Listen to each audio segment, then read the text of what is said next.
জঙ্গলটা বেশ গভীর, চারিদিকে নিঝুম অন্ধকার। শুধু গাছের ফাঁক দিয়ে আসা চাঁদের আলোয় যতটুকু দেখা যায়। হরি আগে আগে আসছিল। হঠাৎ মাটির কাছাকাছি ঝুলে থাকা একটা লম্বা সুতোর মতো জিনিসের ওপর তার নজর পড়ল। সেটা হাতে নিয়ে টানতে টানতে হরি বলল, এই গোবিন্দ, দেখ তো, এত বড় লম্বা সুতো এখানে কোথা থেকে এলো রে? আশেপাশে তো তেমন কিছু নেই। সুতোটা বেশ শক্ত আর মোটা বলে মনে হচ্ছে। এতক্ষণ ফিক ফিক করে হরির কাণ্ড দেখে আসছিল গোবিন্দ। এবার সে নিজে বিজ্ঞের মতোই বলে উঠল, ওরে বোকা, ওটা সুতো নয় রে, সুতো নয়। গাছের গা থেকে নেমে আসা লম্বা লতা, অনেক দূর পর্যন্ত গেছে বলে তোর এমন মনে হচ্ছে। ওসব ধরিস না, ছেড়ে দে। জঙ্গলের কোথায় কি থাকে কে জানে। গোবিন্দর কথা শেষ হওয়ার আগেই হরি লতাটাকে ছেড়ে দিল।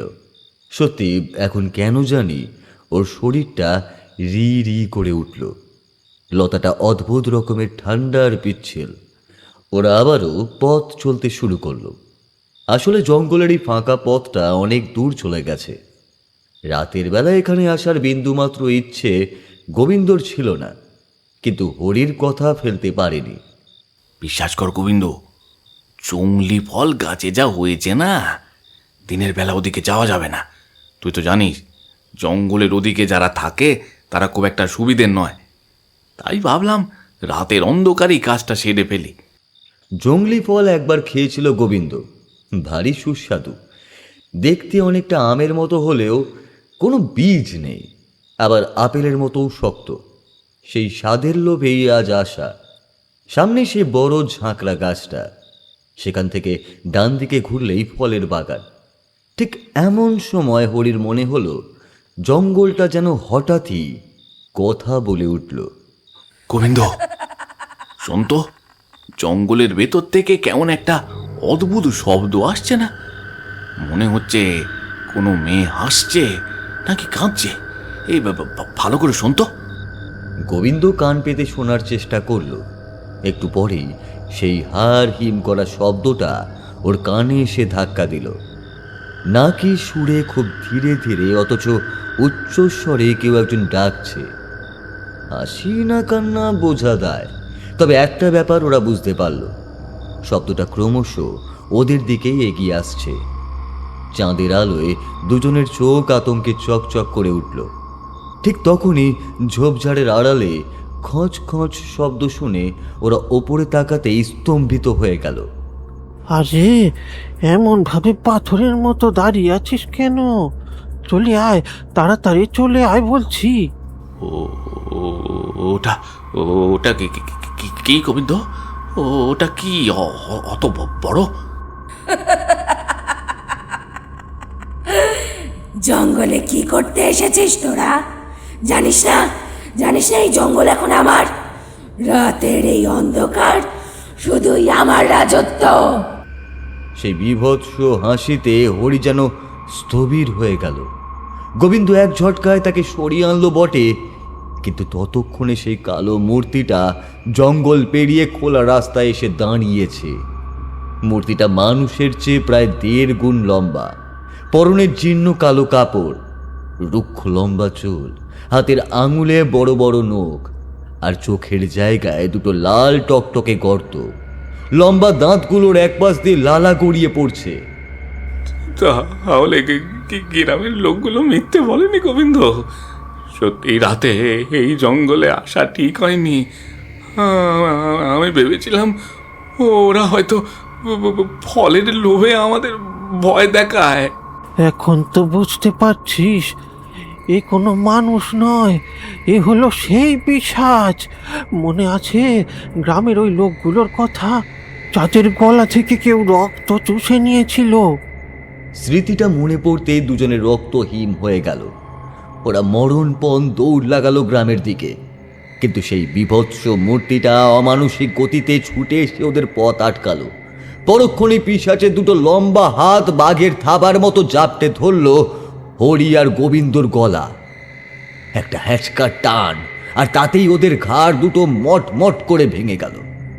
নিথর দেহ দুটো মাটিতে আছড়ে পড়ার আগেই পিশাচটা পৈশাচিক আনন্দে চিৎকার করে উঠল। কতদিন পর জ্যান্ত মানুষের তাজা তাজা রক্ত আর মাংসের স্বাদ পাবো।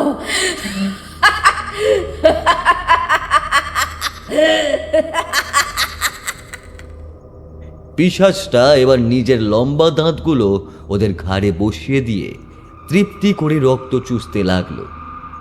আকাশে চাঁদটা তখন যেন লজ্জার ভয়ে কালো মেঘের আড়ালে মুখ লুকালো।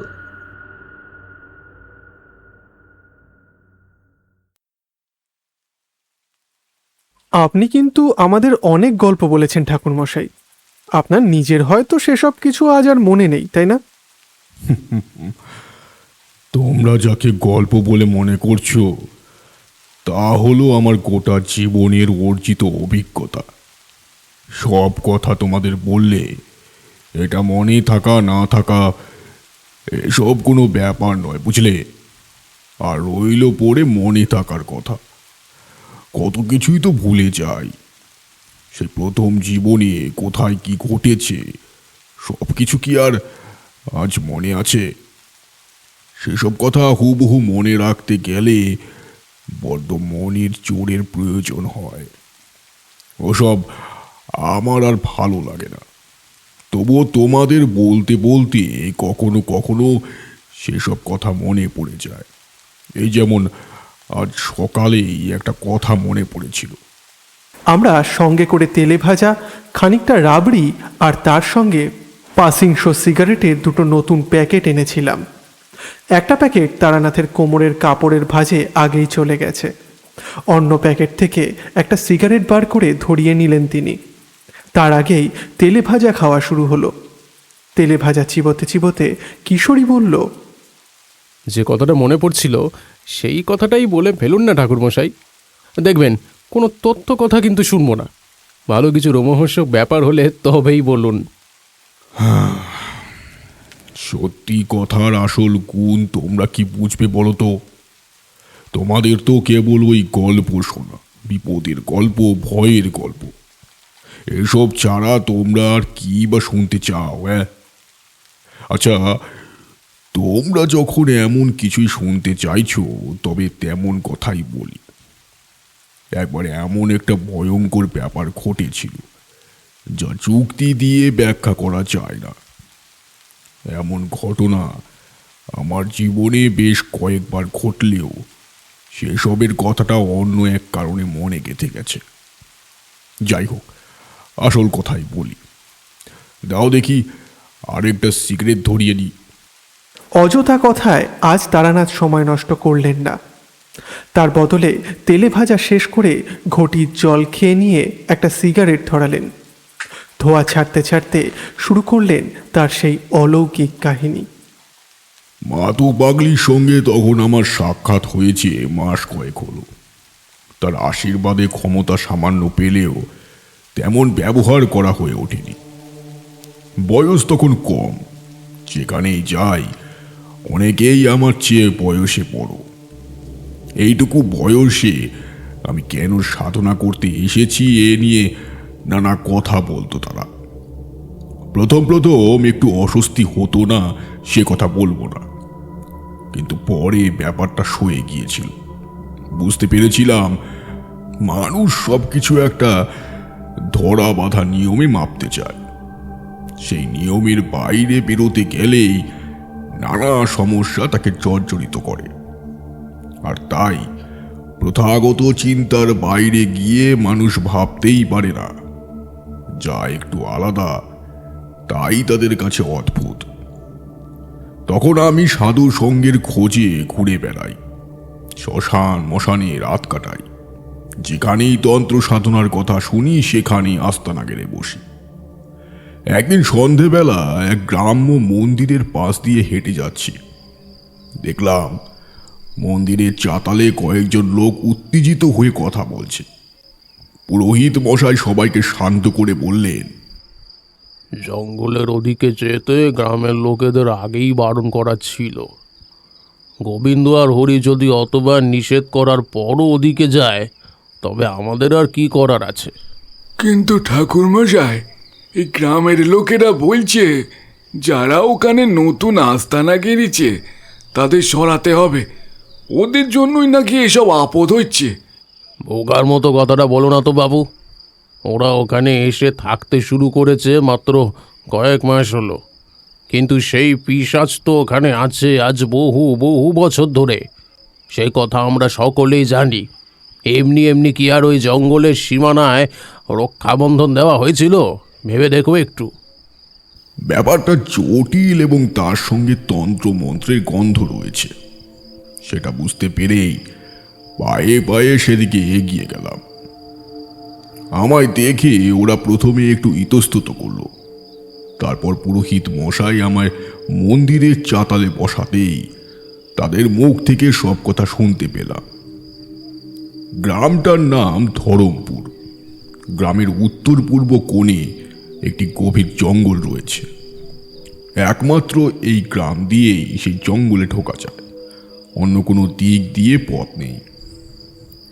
দিনের বেলা তেমন সমস্যা না হলেও রাতের বেলা ওদিকে কেউ পা বাড়ায় না।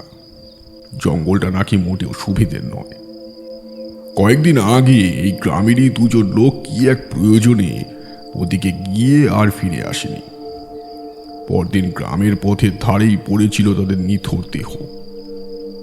গলার কাছে বেশ গভীর ক্ষত। দেখে মনে হচ্ছিল কেউ যেন সেই ক্ষত থেকে নিংড়ে সব রক্ত শুষে নিয়েছে। সমস্যা কিন্তু সব সময় হয় না ঠাকুর মশাই। মাঝে মাঝে এমন ভয়ঙ্কর কথা শোনা যায়, কি যে করব কিছুই মাথায় ঢুকছে না। এমনিতে রাতে ওদিকে কারো যাওয়ার দরকার পড়ে না, তবুও কেউ কেউ ভুল করে ওদিকে চলে যায়। ওই জঙ্গলে কারা তাকে বলছিলেন যেন? তাদের কিছু হয় না? মানে তারা কি এ সমস্ত কিছু দেখতে পায় না? ওরা মানুষ না ঠাকুরমশাই, ওরা যেন জ্যান্ত ভূত। ওই জঙ্গলের মধ্যেই ওরা কি করে যে টিকে আছে তা আমরা বুঝি না বাবু। আজ পর্যন্ত ওদের দলের কারোর গায়ে সেই পিশাচি হাত দিতে পারিনি, কেন কে জানে। মনে মনে বেশ কৌতূহলী হয়ে পড়লাম। নিশ্চয়ই কোনো গাঢ় রহস্য রয়েছে। হরি আর গোবিন্দর মৃত্যুর ব্যাপারে আরও কিছু খুঁটিনাটি জেনে নিয়ে যখন সেখান থেকে উঠলাম, তখন একটু একটু করে রাত নামতে শুরু করেছে। পুরোহিত মশাই আমায় থাকার জন্য অনেক অনুরোধ করলেন, কিন্তু আমার মাথায় তখন জেদ চেপেছে। জানতে হবে ওখানে কি আছে। তাই পায়ে পায়ে এগিয়ে গেলাম ধরমপুরের সেই অভিশপ্ত জঙ্গলের দিকে। কিন্তু ঠাকুরমশাই, গ্রামের লোকেরা যে জঙ্গলকে জমের মতো ভয় পায়, সেখানে ওরা বাস করতো কি করে?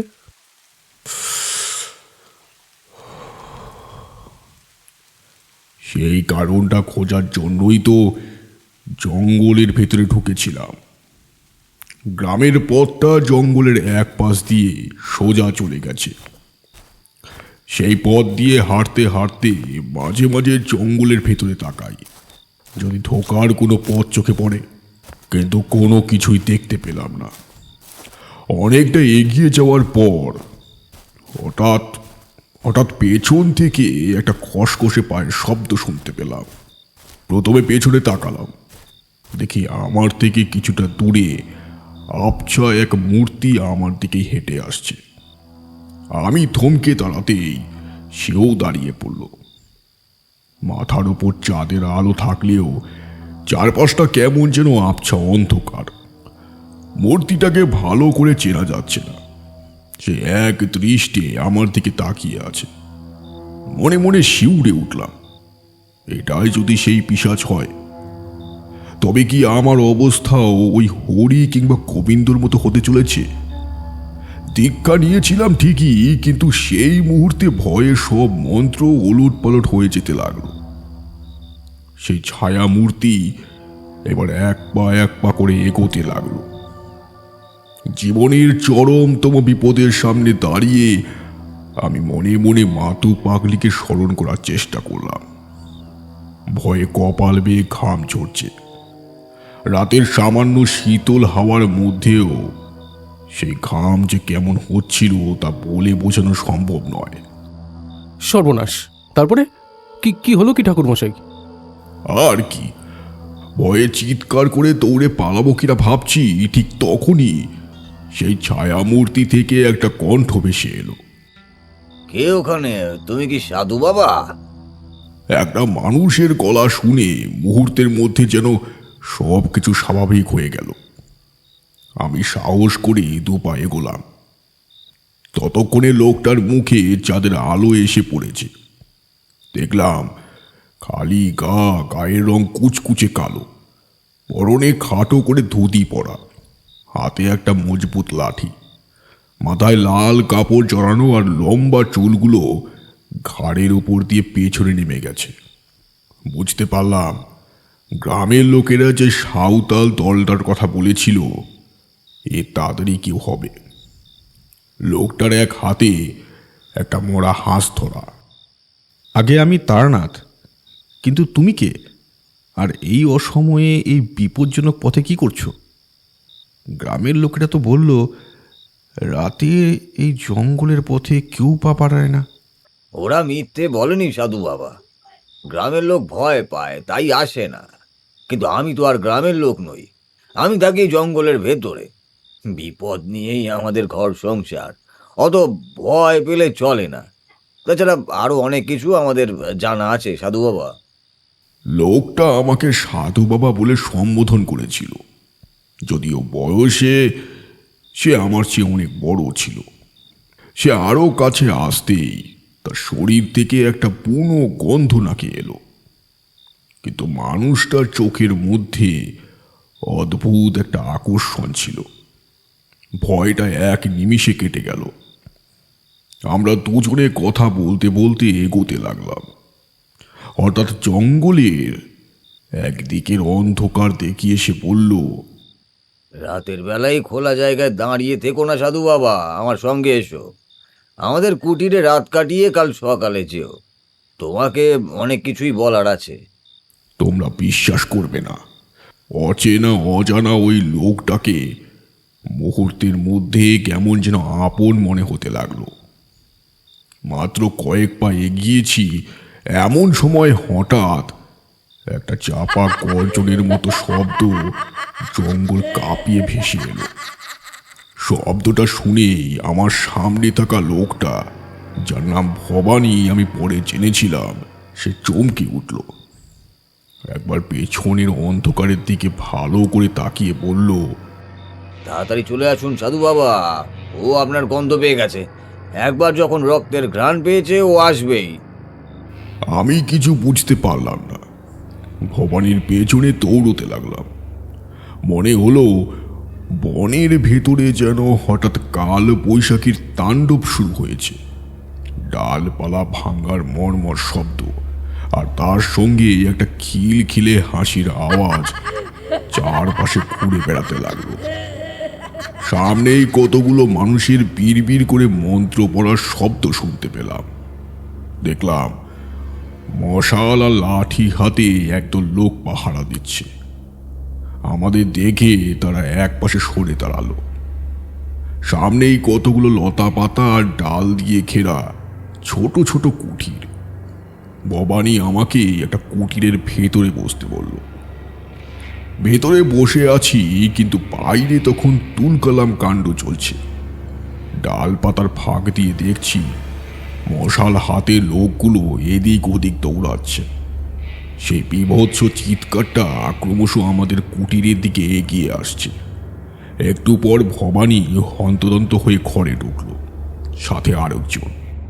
সাধু বাবা খবরদার, যাই হয়ে যাক না কেন এই কুটির থেকে বাইরে বেরোবেন না। আমাদের এই কুটিরের ভেতরে ওর ঢোকার ক্ষমতা নেই, কিন্তু বাইরে গেলেই বিপদ।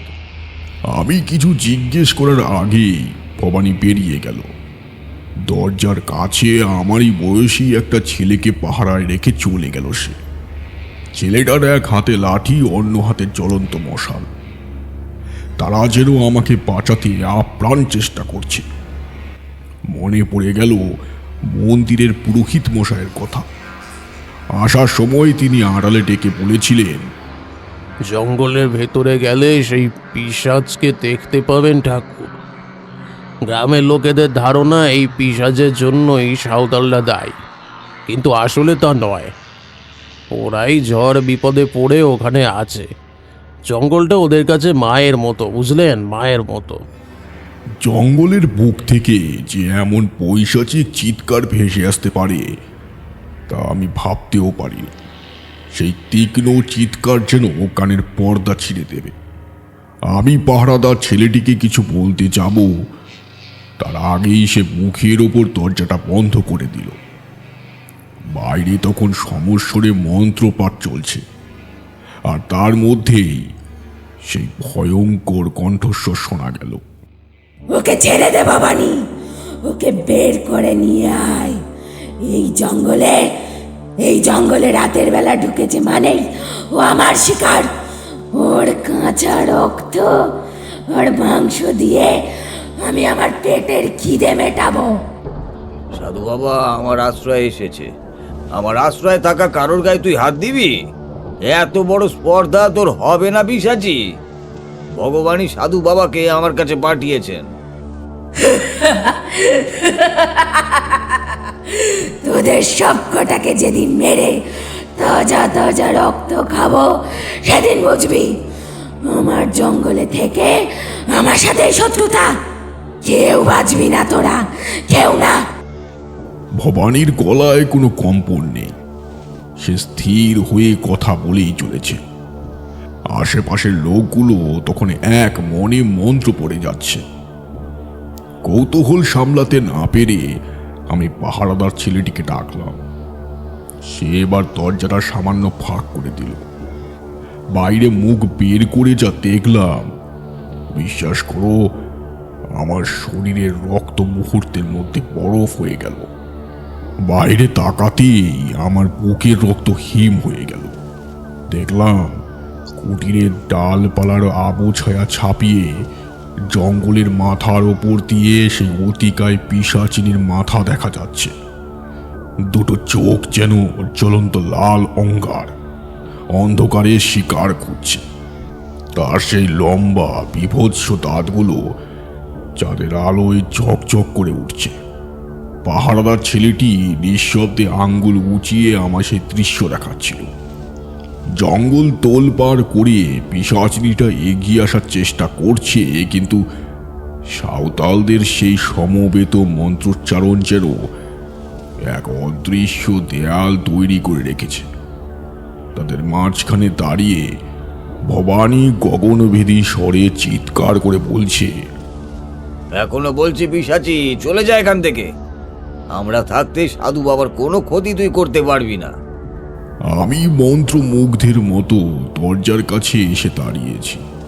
ঠিক তখনই সেই লাল দুটো চোখ ঘুরে তাকালো আমার দিকে, আর তারপরেই সে আর হিম করা খিলখিলে হাসিতে বলল, কি ভেবেছিস রে সাধু, বেঁচে যাবে? বাঁচতে পারবি না। ভবানী তোকে সারা জীবন আগলে রাখতে পারবে না। আমি আবার আসবো, আমি ঠিক ফিরে আসবো।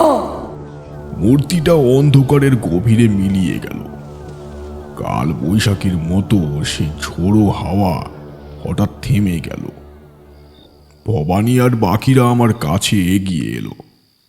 আমি তখন ভয়ে দরজার গোড়াতেই বসে পড়েছি। ভবানী মৃদু হেসে বলল, সাধু বাবা বুঝতে পারছি ভয় পেয়েছো। আচ্ছা কিছু খাবে? আমাদের এই বুনো ফলগুলো কিন্তু খুবই মিষ্টি। এই কে কোথায় আছিস? এই সাধু বাবার জন্য দুটো ফল নিয়ে আয় তো। ওরা ফল নিয়ে এলো, ঠিক সেই জংলি ফল, আমের মতো দেখতে অথচ আপেলের মতো শক্ত। খেতে খেতে ভবানীর সঙ্গে কথা শুরু করলাম। জানতে পারলাম অনেক না জানা কথা। সাধু বাবা আমাদের চারপাশে প্রতি রাতে মৃত্যু ঘুরে বেড়ায়। আপনি যাকে আজ দেখলেন তাকে আমরা রোজ দেখি, কিন্তু আমাদের এই কুটিরগুলোর চারপাশে তান্ত্রিক গণ্ডি দেওয়া আছে, তাই সে ভেতরে আসার সাহস পায় না। কিন্তু ওটা আসলে কি ভবানী? ওটা যে মারাত্মক কিছু একটা, তা তো বুঝতেই পারছি। এমন আপদ যেখানে থাকে সেখানে তোমরা বাস করো কি করে? গ্রাম থেকে আসা মানুষগুলোকেও কি ওই মারে? আজ থেকে প্রায় বছর দুয়েক আগে আমরা এখানে এসেছিলাম। আমাদের আদি গ্রামে ওলা উঠা মহামারী দেখা দিয়েছিল। গ্রামের প্রায় সবাই মারা গেল। আমরা ওই কজনই বেঁচে ফিরে এখানে আশ্রয় নিই। একে তো রোগগ্রস্ত, তার উপর আমরা আবার সাঁওতাল, তাই গ্রামের লোকে আমাদের ঠাঁই দিল না। অগত্যাই জঙ্গলের ভেতরেই আস্তানা গাড়লাম, কিন্তু এখানে এসেও শান্তি পাইনি। আমাদের ওপর দিয়ে সেদিন যা বয়ে গিয়েছিল তা আজও বলতে পারি না। কথাগুলো বলতে বলতে ভবানীর চোখের মণি দুটো যেন অতীতের কোনো বিভীষিকায় স্থির হয়ে গেল। সে বলতে লাগলো, তখন সবে দুদিন হয়েছে আমরা এখানে এসেছি। আমাদের দলে আরো অনেক মানুষ ছিল। ঠিক যে রাতে আমাদের দলের অর্ধেক মানুষ শেষ হয়ে গেল, সেই রাতের কথা শুনবেন সাধু বাবা? আমি অধীর আগ্রহে অপেক্ষা করছিলাম। ততক্ষণে বাকিরা যার যার কুটিরে চলে গেছে। চারপাশ নিঝুম। জঙ্গলের পাতায় পাতায় চাঁদের আলো পড়ে এক অদ্ভুত আলপনা তৈরি করেছে। শিরশিরে ঠান্ডা হাওয়া দিচ্ছে। একটু আগের সেই বীভৎস দৃশ্যের পর এই পরিবেশটা যেন স্বর্গীয় মনে হচ্ছিল। ভবানী বাইরের অন্ধকারের দিকে তাকিয়ে আবার বলতে শুরু করলো, সেদিন রাতটা ছিল ঘুটঘুটে অন্ধকার। এই কুটিরগুলো তখনও তৈরি হয়নি। খোলা আকাশের নিচে ডালপালা বিছিয়ে আমরা শুয়েছিলাম। গভীর রাতে হঠাৎ ভারী কোনো কিছুর পায়ের শব্দে ঘুমটা ভেঙে গেল। চোখ মেলে দেখি এক বীভৎস কালো ছায়া মূর্তি, বিশাল তার চেহারা, আর হাতে বটির মতো লম্বা লম্বা নখ। সে রাক্ষসী তার বিশাল দুটো হাত দিয়ে ঘুমন্ত মানুষদের তুলে তুলে ঘাড় মোটকে দিচ্ছে। আমরা লাফিয়ে উঠে কোনো মতে মন্ত্র পড়া শুরু করলাম। আমাদের দলের সর্দার আর আরো দু একজন মিলে তড়িঘড়ি মাটির ওপর গন্ডি টেনে দিল, কিন্তু ততক্ষণে অনেক দেরি হয়ে গেছে। আমাদের চোখের সামনেই দলের অর্ধেক লোক মারা পড়ল। কারোর শরীর ছিঁড়ে ফেলেছে, কারোর গলার রক্ত চুষে খাচ্ছে। সে এক নারকীয় দৃশ্য। গন্ডির বাইরে দাঁড়িয়ে সেই পিশাচি অট্ট হাসি দিয়েই বলল, কতদিন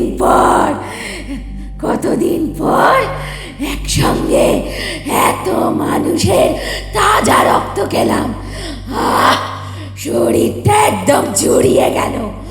এই তোরা এখানেই থাকবি তো? আমি আবার ফিরে আসব। তোদের এই সামান্য গন্ডি আমাকে বেশি দিন আটকাতে পারবে না। আমাদের তৎকালীন সর্দার তখন গর্জে উঠে বলেছিলেন, তুই ঘুমন্ত অবস্থায় আমাদের লোকেদের মেরেছিস। এখন থেকে আমাদের রক্ষণাবেক্ষণ তৈরি।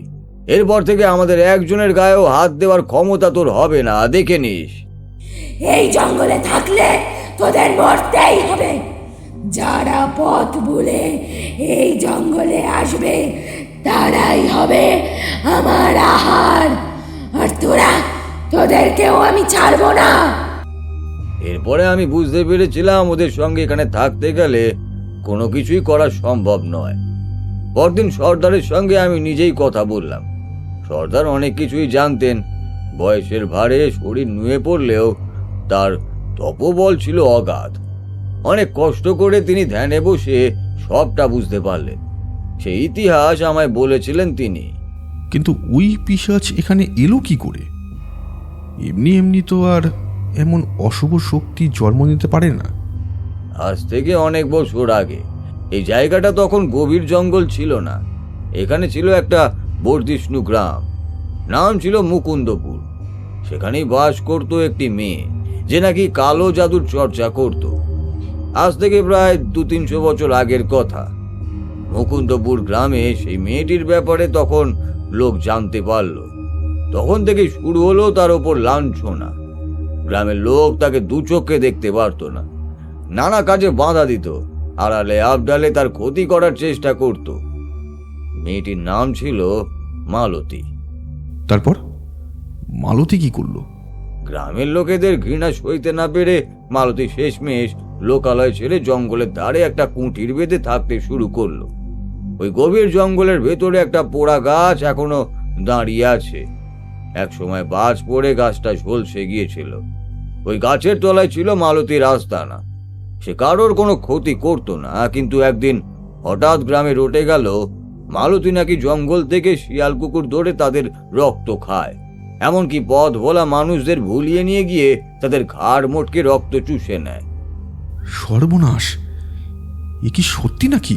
সত্যি মিথ্যে জানি না সাধু বাবা, তবে খ্যাপাটে গ্রামবাসীরা শান্ত থাকতে পারল না। এক সন্ধ্যায় তারা মশাল হাতে চড়াও হলো মালতীর কুঠিরে। মালতী অনেক কাকুতি মিনতি করলো। তোমরা তোমরা ভুল করছো, আমি এমন জঘন্য কাজ করিনি। কে যেন একটা মরা শিয়াল আমার কুটিরের সামনে ফেলে গিয়েছিল। আমি শুধু সেটা টেনে নিয়ে গিয়ে জঙ্গলে ফেলে দিয়েছি। আমার কথা তোমরা বিশ্বাস করো। ওসব মিথ্যে কথা আমাদের শুনিয়ে লাভ নেই রে ডাইনি। তুই এমনিতেই শয়তানি, তাই তো তোর বিয়ে হয়নি। মা বাবাকেও তুই রক্ত চুষি মেরেছিস। আমাদের কাছে খবর আছে, এই পথ দিয়ে যারা যায় তাদেরই তুই মেরে ফেলিস। আমি সত্যি বলছি, আমি এমন কাজ কেন করতে যাব? আমি তো তোমাদের কোনো ক্ষতি করিনি, তাই না? তোর সব জানি জুড়ি আছে, এই গ্রামবাসীর হাতেই আজ তোর মরণ হবে। মালতী যখন দেখলো আর কোনো উপায় নেই, তখন সে ক্ষোভে দুঃখে নিজের ডান হাতের বুড়ো আঙুলটা দাঁত দিয়ে কেটে ফেললো। বিড়বিড় করে রক্ত মাখা ঠোঁটে এক ভয়ঙ্কর মন্ত্র পড়ে সেই রক্ত নিজের মুখে পুড়ে নিল। তারপর গর্জে উঠেই বলল, এই গ্রামের লোকের জন্য আমায় এত কষ্ট সইতে হলো? ওরাই আজ আমায় মারতে এসেছে। ঠিক আছে, আমি তোদের হাতে মারবো না, কিন্তু মনে রাখিস আমি আবার ফিরে আসবো। সে কথা বলার সঙ্গে সঙ্গে পরিষ্কার আকাশে বিদ্যুৎ চমকে উঠল। মুহূর্তের মধ্যে সেই জায়গাটায় আগুন লেগে গেল। কেউ বলে বাজ পড়েছিল, কেউ বলে এমনি জ্বলে উঠেছিল। সেই আগুনে দাউ দাউ করে জ্বলতে জ্বলতে মালতী পৈশাচিক চিৎকার করে বলতে লাগলো,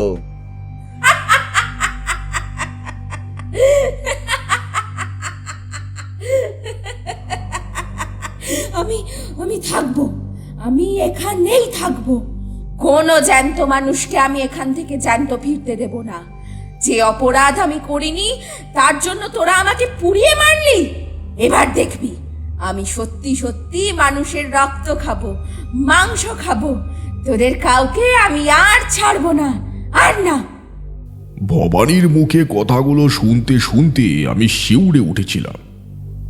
মানুষের অন্ধবিশ্বাস আর প্রতিহিংসা একটা নিরপরাধ মেয়েকে যে এমন ভয়ঙ্কর পিশাচিনীতে পরিণত করতে পারে তা স্বপ্নেও ভাবিনি।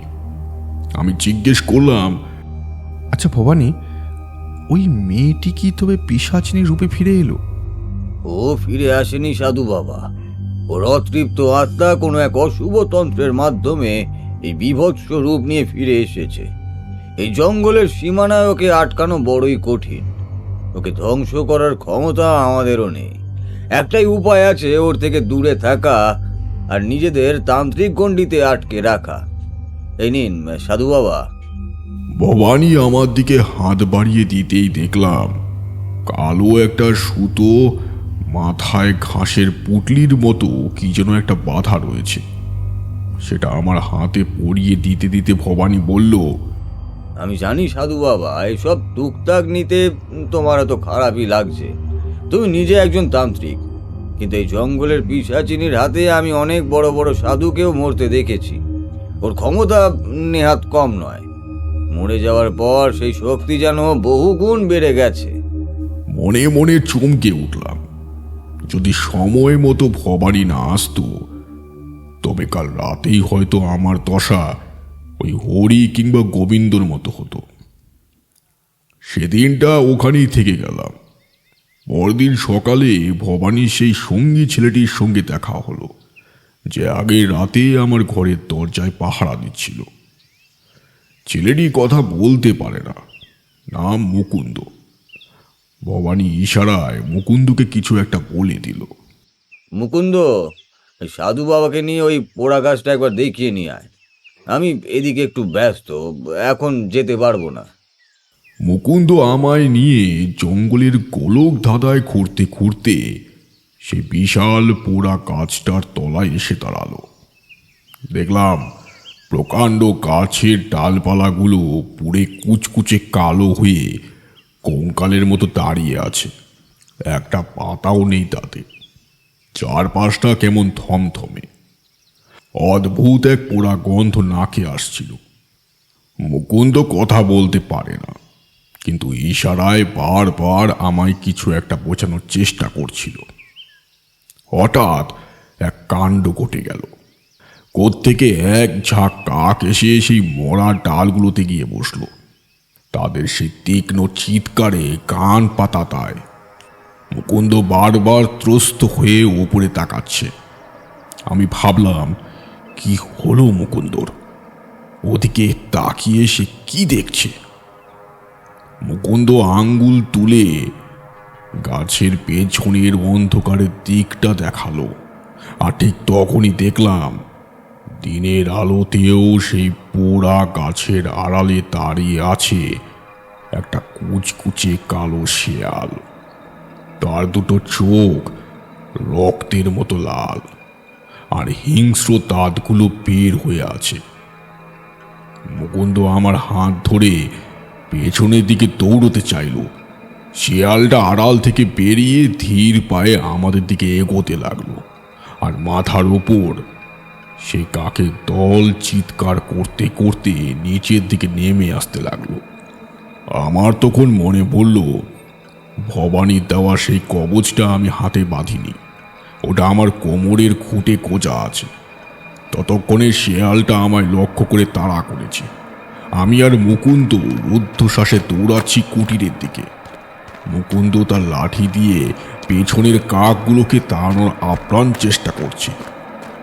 তখন যদি আমার আজকের এই ক্ষমতা থাকতো, তবে সেই সামান্য অপশক্তিকে এক নিমিষে ভস্ম করে দিতাম। কিন্তু তখন দেহবন্ধনটুকু ছাড়া আর কিছুই জানতাম না আমি। ছুটতে ছুটতে হঠাৎ মুকুন্দ হোঁচট খেয়ে পড়ে গেল। তার মুখ থেকে একটা গঙ্গানি বেরোতেই দেখলাম শিয়ালটা প্রায় তার পায়ের কাছে পৌঁছে গেছে। আমি মুকুন্দকে তুলতে যাব, ঠিক তখনই একটা কাক যমদূতের মতো উড়ে এসে আমার গলা লক্ষ্য করে ঝাঁপিয়ে পড়ল।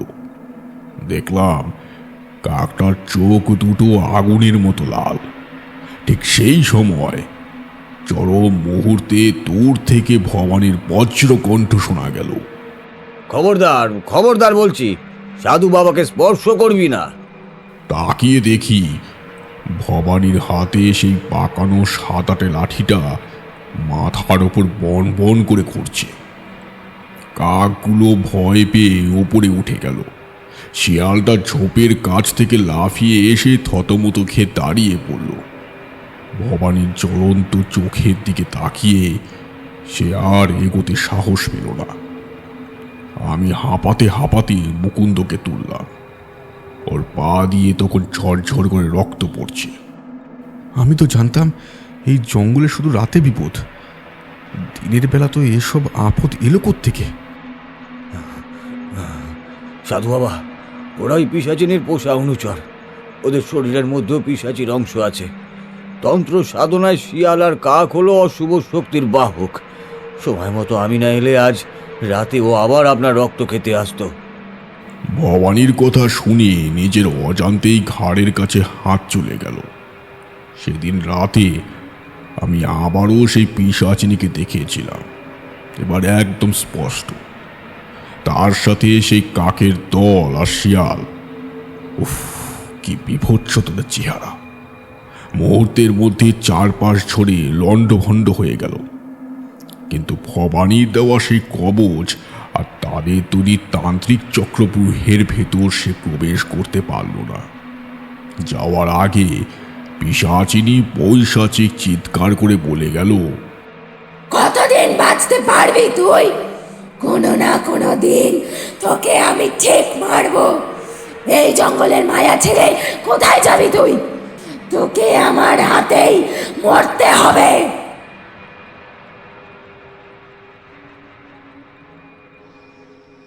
তারপরে আর ওই জঙ্গলে থাকিনি।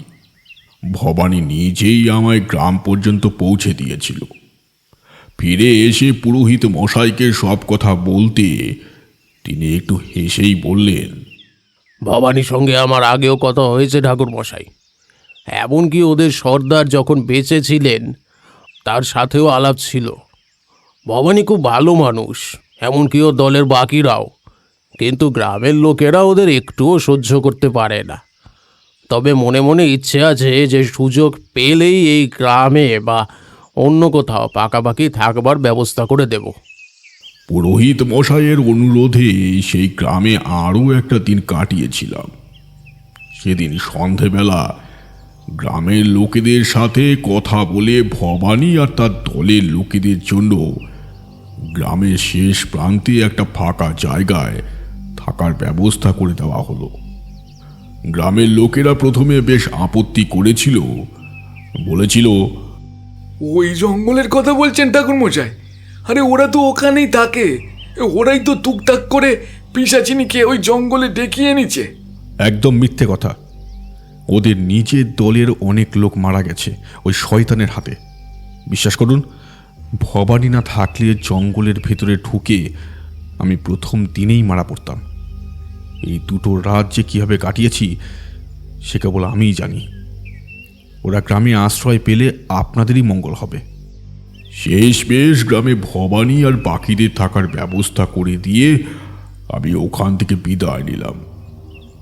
চলে আসার আগে ভবানী আমার হাত দুটো চেপে ধরে বলল, আপনার আর পুরোহিত মশাইয়ের জন্য আজ আমরা মাথা গোঁজার ঠাঁই পেলাম সাধু বাবা। আপনাদের কথা আমরা কোনোদিনও ভুলবো না। ওই জঙ্গলে বিশ্বাস করুন সব সময় প্রাণ হাতে নিয়ে থাকতে হতো। কখন যে কার ঘাড় মটকাতো তার কোনো ঠিকানাই ছিল না। তুমি আমায় রক্ষা করেছো ভবানী, তোমার জন্য এটুকু করতে পারবো না? তোমরা ভালো থেকো, ভবিষ্যতে সুযোগ পেলে আবার আসবো। আর কোনোদিন গিয়েছিলেন ঠাকুরমশাই? গিয়েছিলাম একবার। ভবানী তখন ওই গ্রামের এক গণ্যমান্য মানুষ। গ্রামের মানুষদের বিপদে আপদে এসে অনেক সাহায্য করত। টুকটাক ওষুধ বিশুদ অনেক কিছু সে জানত। যখন মারা গেল গ্রামের লোকেরা তার নামে অনেক সুনাম করেছিল। তবে সেবারে গিয়েও আমি একবার চুপি চুপি ওই জঙ্গলে ঢুকেছিলাম। সে পিশাচিনীকে আজও দেখতে পাওয়া যায়। নিজের অপমৃত্যুর বদলা নেওয়ার জেদ নিয়ে বোধহয় সে আজও ওখানেই রয়ে গেছে। আমরা এবার উঠে পড়লাম। বাইরে ঝিরঝিরে বৃষ্টিটা একটু কমে এসেছে। তারানাথ উঠে দাঁড়াতে দাঁড়াতে বললেন, এই সমস্ত অতৃপ্ত আত্মা বা অপশক্তির ক্ষমতা অনেক বেশি হয় কিশোরী। তাদের মনে জমে থাকা ক্ষোভ আর প্রতিশোধের আগুন, তার সঙ্গে মিশে গিয়েছিল মালতীর সেই তান্ত্রিক শক্তি। সব মিলিয়েই সে এমন ভয়ঙ্কর হয়ে উঠেছিল। আচ্ছা ঠাকুরমশাই, সেই রাতে যদি পথের মাঝে ভবানীর সঙ্গে আপনার দেখা না হতো তবে কি হতো? কি হতো তা তো কোনোদিন ভেবে দেখিনি। ভাগ্যে যা লেখা আছে তাই হবে। মধুসুন্দরী দেবীর সঙ্গে দেখা হওয়ার আগে মা তো পাগলিও আমায় বলেছিল জীবনে অনেক কিছু করব, তবে বড় সাধক হওয়া হবে না। তাই জানতাম বিপদ সামনে এলেও আমার প্রাণ কাটতে পারবে না কেউ। ভবানী সেদিন প্রাণকর্তা হয়ে এসেছিল। সে না এলে হয়তো অন্য কেউ আসতো। আমরা ঘর থেকে বেরিয়ে পড়লাম। টিপ টিপ করে বৃষ্টি পড়ছে। মাথায় হাত দিয়ে ট্রাম রাস্তার দিকে এগোতে এগোতে কিশোরী হঠাৎ বলল, সবই বুঝলাম রে, কিন্তু ভবানী ঠিক ওই মোক্ষম সময় ওখানে এলো কি করে? এইটা কি শুধুই কাকতালীয় নাকি অন্য কোনো কথা? একটা ব্যাপার ভেবে দেখেছিস? বুনো হাঁস শিকার করার জন্য ভবানীকে জঙ্গলের বাইরে আসতে হলো কেন? জঙ্গলের ভেতরে কি হাঁস ছিল না? কিশোরীর এই একটা প্রশ্নে আমার মাথার ভেতরে সবকিছু ওলট পালট হয়ে গেল। গ্রামের লোকেরা ভাবত পিশাচিনীকে ভবানী এনেছে। তারানাথ তা বিশ্বাস না করলেও ভবানীর বলা গল্পটা কি সত্যি ছিল, নাকি এর পিছনে অন্য কোনো গূঢ় রহস্য লুকিয়েছিল? বৃষ্টির বেগ বাড়তে দেখে আমরা আর দাঁড়ালাম না, ট্রাম রাস্তার দিকে দ্রুত পায়ে এগোতে লাগলাম। যা হয়েছে ভালোই হয়েছে। তারানাথ তো নিজেই বলেছে, যার শেষ ভালো তার সব ভালো। সব কিছু নিয়ে বোধহয় বেশি না ভাবাই মঙ্গল।